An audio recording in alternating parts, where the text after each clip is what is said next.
Keluarga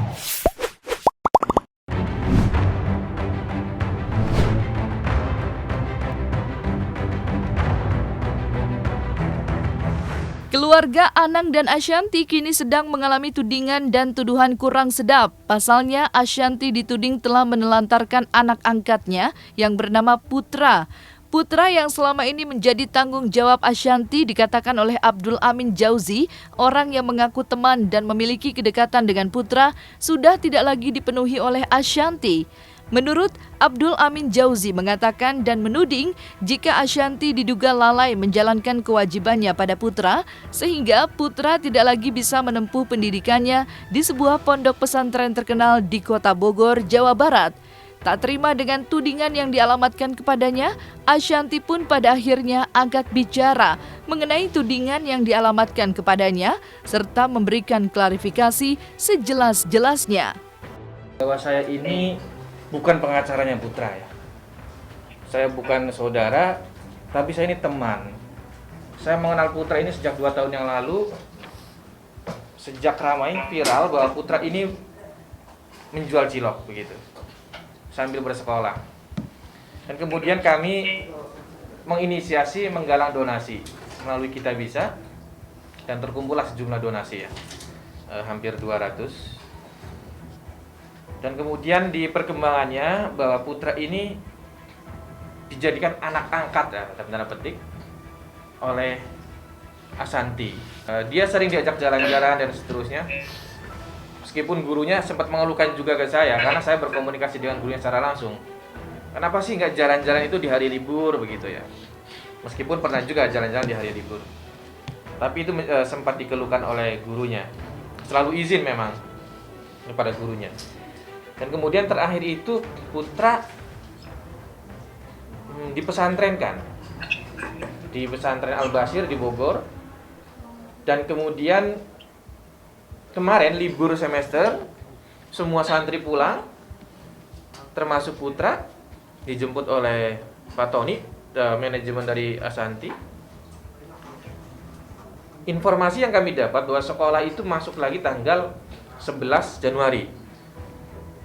Dan kemudian kita datang ke sana, saya lupa tanggal berapa, untuk mengantar Putra, tapi ternyata pihak pesantren menolak. Bahwa alasannya sekolah ini masih daring, dan kemudian sudah tidak menjadi tanggung jawab pihak Ashanti. Kami sudah sampaikan bahwa ini tidak ada lagi kaitan dengan pihak Ashanti, kami akan membiayai sendiri, begitu. Tapi tetap tidak bisa, karena bilang masih secara daring sekolahnya. Lumayan shock. Bapak siapa tadi yang dari LBH yang mengaku temannya Putra dari tahun 2000 sekitar 2 tahun yang lalu. 2000 ya intinya lebih dulu daripada saya. Tapi selama ini saya nggak pernah melihat keberadaan beliau, maksudnya saya nggak pernah kenal. Tiba-tiba bikin statement Ashanti menelantarkan anak dan melakukan pembohongan publik. Sebenarnya yang melakukan pembohongan publik ini siapa jadinya? Karena pada saat saya bertemu dengan Putra di 2019 awal, saya tidak melihat ada bapak yang katanya sudah melakukan banyak hal buat beliau. Kalau ada saya pasti cari anak lain yang memang lebih butuh kan, gitu. Karena saya melihat kondisi dia yang begitu memprihatinkan, saya punya niat baik untuk menolong. Kenapa sekarang saya yang jadi korban? Gitu. Jadi bapak kalau nggak tahu apa-apa yang melakukan pembohongan publik, menuduh secara, bapak bisa datang. Buktinya teman-teman tahu kan, aku suka posting aku di Lumiar nih tiba-tiba datang. Nah, hidup aku sekarang cuma kantor di sini sama di rumah. Kalau memang nggak bisa bilangnya akses saya, datang dong.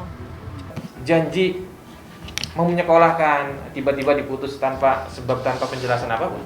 Hanya menyampaikan bahwa ini kebijakan kami gitu. Itu yang disampaikan oleh pihak Ashanti. Saya menghubungi pihak Ashanti secara langsung.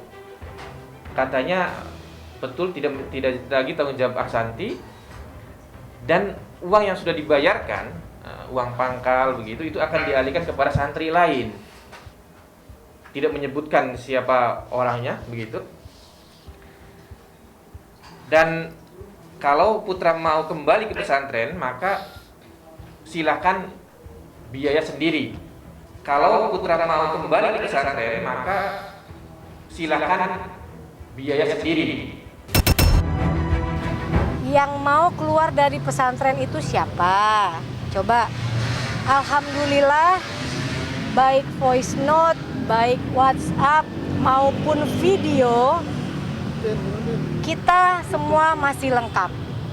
Kenapa saya nggak pernah share tentang apa yang terjadi dengan saya dan Putra? Karena saya terlalu sayang, terlalu kasihan sama anak ini. Kalau sampai saya ceritakan dan keluarkan apa yang sebenarnya terjadi, satu Indonesia akan bully dia. Itu tidak baik untuk anak seumur dia. Makanya saya tidak pernah mengeluarkan statement apapun.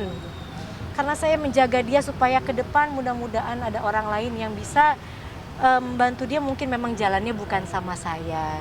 Jadi bukan menelantarkan. Kenapa sampai sini aja? Karena berkali-kali kita sudah meminta dia untuk jangan keluar, jangan kabur, jangan sakit, jangan pura-pura sakit. Jadi dia kalau dibilang pura-pura sakit dia ngakuin dan dia ketawa.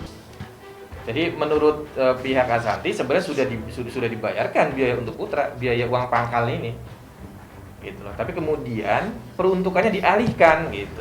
Pendidikan ya sebenarnya, hanya pendidikan, bukan sebagai anak angkat sah secara hukum, bukan begitu. Tapi biar mudah kan disebutnya sebagai anak angkat begitu. Bundanya pun bilang begitu kan, sebagai anak angkat.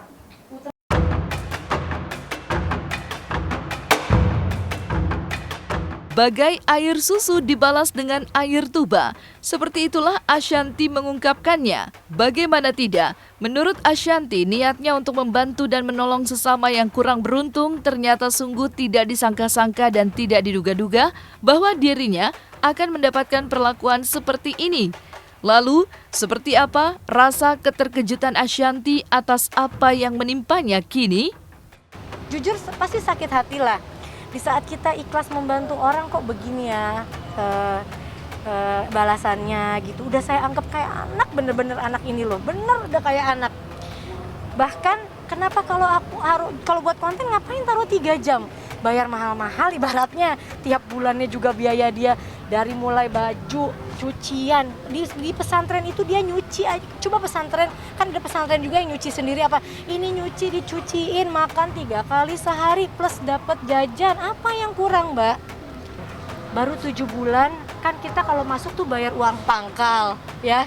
Uang pangkal kan nggak murah, ya. Terus tiba-tiba dia minta keluar. Hati siapa yang nggak sedih? Hati siapa yang nggak sakit? Apalagi dibilang cuma dijadiin konten.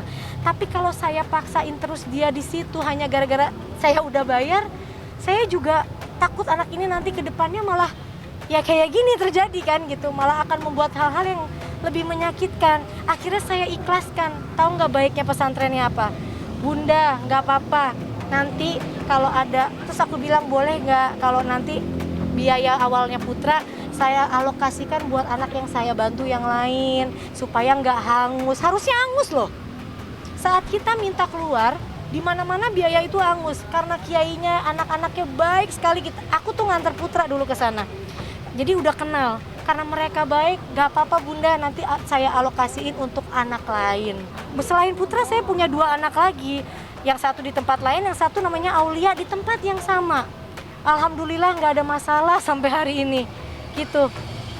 Karena memang niat aku bukan ngangkat anak untuk, karena kan aku punya anak 4. Aku ngangkat anak itu memang bukan untuk tinggal sama saya, tapi untuk saya bantu gitu loh. Jadi kalau niatnya dia sempat bilang, kok aku nggak tinggal bareng, kok aku nggak kayak Arsy-Arsya, dia sempat bilang begitu ke tim. Oh berarti pemikiran dia nih udah berbeda gitu. Kalau saya dari awal bilang, niat saya mau kamu jadi orang sukses, mau kamu jadi anak yang hebat. Kalau niat aku konten ya kamu sekolah aja di situ terus, paling setiap aku butuh konten aku panggil. Gitu loh, ngapain 3 jam? Toh aku selama di pesantren bikin konten nggak bisa kok. Pernah naik pesawat, Putra udah pernah aku ajak ke Jogja, ke Labuan Bajo. Ini ketiga kalinya Putra pergi. Marah, kecewa, tidak menyangka Itulah yang kini dirasakannya. Sebuah niat baik dan tulus yang dilakukannya kini seperti mendapatkan sesuatu hal yang sungguh tidak ia sangka-sangka. Lalu apa langkah selanjutnya yang akan dilakukan oleh Ashanti? Benarkah Ashanti setelah menerima tudingan tersebut akan melakukan langkah-langkah secara hukum? Saya minta Ashanti memberikan klarifikasi gitu loh. Kenapa? Kan kemudian diurus dong ini statusnya ini dijadikan siswa mana? Kayak mau menyekolahkan pun tidak ada surat pindah tidak bisa. Gitu loh. Ini nasib pendidikan anak. Menjadi hal yang sangat serius begitu. Ya, ini karena ada hak anak, ada hak atas pendidikan yang diduga dilanggar, bisa saja kemudian kami ketika tidak ada respon maka bisa saja mengadukan ke KPAI begitu. Memperkirakan 1 minggu adalah waktu yang cukup ya untuk Ashanti memberikan klarifikasi dan mengurus status putra pokoknya itu. Itu waktu yang cukup 1 minggu saya rasa. Jadi kalau memang ini tidak juga dipenuhi ya bisa saja kita menyampaikan ke KPAI begitu. Karena ada hak pendidikan yang dilanggar. Tadinya sih nggak mau klarifikasi sebenarnya, aku mau langsung aja misalnya, oh ini kalau udah keterlaluan ya udah kita mungkin ke jalur yang lebih ini ya gitu. Aku mohon aja untuk Bapak, beliau yang tadi sudah preskon, tolong deh udah sampai di sini aja lah gitu. Jangan aku masih bisa maafin kok. Insya Allah, aku kan Bapak suruh aku minta maaf ke publik. Jangan sampai juga nanti Bapak yang akan minta maaf ke saya gitu kalau ini berlanjut. Kenapa? Karena semua yang Bapak katakan ya pembohongan publik. Ya nggak semua, mungkin beberapa hal ya gitu.